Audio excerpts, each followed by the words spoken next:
রুদ্রাক্ষ একটি পবিত্র ও শক্তিশালী বীজ, যা আমাদের শরীর, মন এবং আত্মার উপর গভীর প্রভাব ফেলে।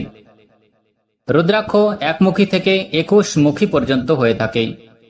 প্রতিটি মুখীর নিজস্ব শক্তি ও দেবতা রয়েছে। একমুখী রুদ্রাক্ষ আত্মজ্ঞান ও মোক্ষ লাভের জন্য। 3 মুখী রুদ্রাক্ষ পাপ নাশ করে। 5 মুখী রুদ্রাক্ষ সবচেয়ে সাধারণ, মস্তিষ্ক শান্তি ও ধ্যানের জন্য। 7 মুখী রুদ্রাক্ষ লক্ষ্মী দেবীর কৃপা লাভের জন্য। 9 মুখী রুদ্রাক্ষ শক্তি ও মা দুর্গার আশীর্বাদ। 11 মুখী রুদ্রাক্ষ শত্রু বিনাশ ও রক্ষা কবচের জন্য। রুদ্রাক্ষ ধারণ করার সময় কিছু নিয়ম মানা উচিত। সোমবার অথবা শিবরাত্রিতে শুভ মুহূর্তে ধারণ করুন।